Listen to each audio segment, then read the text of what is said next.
Akala ko tumatagalan na. Pero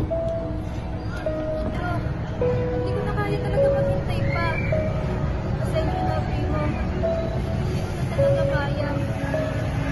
I have to go. iiwan na rin pala ako.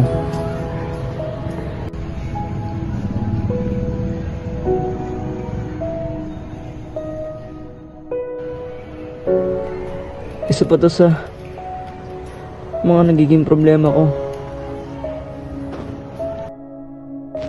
Pero I thank God so much na nagbigay siya ng isang hulog ng langit na katulad niya. Para bumangon bukas ha. Di ba balik mo pa sa akin yung scarf na yan?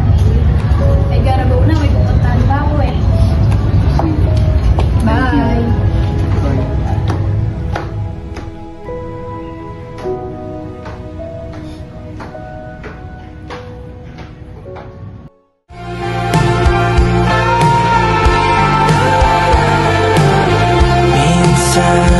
Gusto kong magsumbong sa'yo.